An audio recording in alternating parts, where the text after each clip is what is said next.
तो दोस्तों अगर आपकी भी टर्नओवर यानी कि सेल 1 करोड़ से ज़्यादा है या आपकी सर्विस रिसीट है, आप सर्विस प्रोवाइडर हैं, 50 लाख से ज़्यादा है, तो पहले किसी चार्टर्ड अकाउंटेंट से आपको ऑडिट करानी पड़ती है। इस ऑडिट के लिए क्या करना पड़ेगा दोस्तों, जो असेसी होता है वो अपने इनकम टैक्स के पोर्टल पर जाकर के उस सीए को ऑथराइज रिप्रेजेंटेटिव ऐड कर देगा। उसके बाद में दोस्तों फॉर्म असाइन कर देगा कि फॉर्म 3CD या 3CB जो भी फॉर्म आपने भरना है वो फॉर्म आपका वहाँ पे वो सीए साहब के लिए आप ऐड कर दोगे। फिर वो सीए साहब उस फॉर्म को एक्सेप्ट करेंगे। उसके बाद में उस फॉर्म को फाइल कर देंगे। फाइल के साथ में ही आपकी बैलेंस शीट और प्रॉफिट एंड लॉस अकाउंट भी वो अपलोड कर देंगे। इतना सारा काम होने के बाद अब आपको फिर से उस ऑडिट रिपोर्ट को एक्सेप्ट करना पड़ेगा। उसके बाद में ही आप अपनी आईटीआर का जो फॉर्म है वो भर सकते हैं। आईटीआर 3 का फॉर्म भरना पड़ेगा। तो आज इस वीडियो में हम आपको बताने वाले हैं, अगर सीए ने आपका जो ऑडिट रिपोर्ट है अपलोड कर दी है तो उसको आपको कैसे एक्सेप्ट करनी है। आपको incometax.gov.in के पोर्टल पर आ जाना है। यहाँ पे लॉगिन बटन है।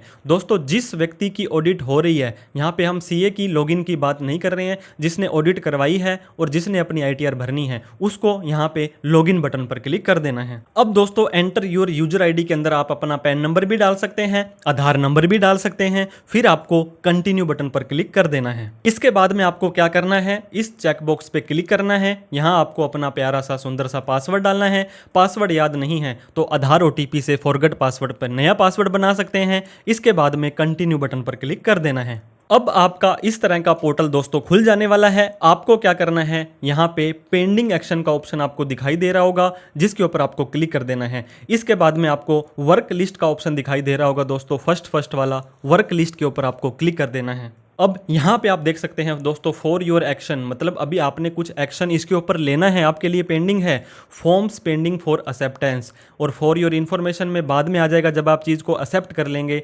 अब क्या करना है, यहाँ पे आके आप देख सकते हैं दोस्तों कि असेसमेंट ईयर 25-26 है, फॉर्म 3CB 3CD है, क्योंकि ये ऑडिट का फॉर्म होता है।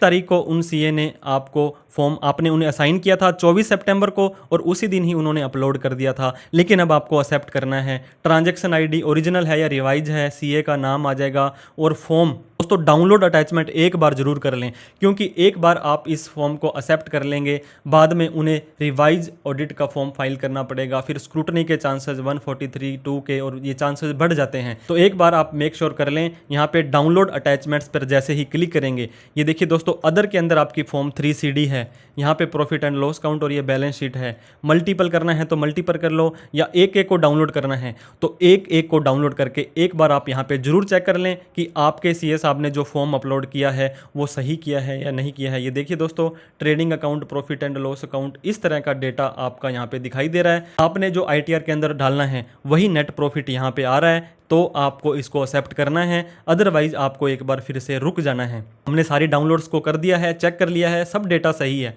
अदरवाइज क्या करेंगे, हम रिजेक्ट करके उन सीए साहब को बोलेंगे आप फिर से इसको सही करके अपलोड करो। तो हमारा सारा डेटा सही था, हमने एक्सेप्ट बटन पर क्लिक कर लिया। अब दोस्तों पहले तक क्या होता था, आपको डिजिटल सिग्नेचर से ही वेरीफाई करनी पड़ती थी, देखिए DSC, लेकिन अब आधार ओटीपी का ऑप्शन आप लोगों को पिछले साल से दे दिया गया है, जो कि बड़ी राहत की खबर है। आप लोगों का खर्चा बच जाता है। अब I would like Aadhaar OTP करेंगे, कंटिन्यू करेंगे, आई एग्री करके जनरेट आधार ओटीपी कर देंगे। जिस तरह से आप अपनी आईटीआर को वेरीफाई करते हैं उसी तरह से इस ऑडिट के फॉर्म को भी एक्सेप्ट करने के लिए आपके आधार कार्ड वाले नंबर के 6 डिजिट होंगे, उस पर एक मोबाइल पर ओटीपी दोस्तों चला जाने वाला है। वो ओटीपी आपको यहाँ पे डाल देना है।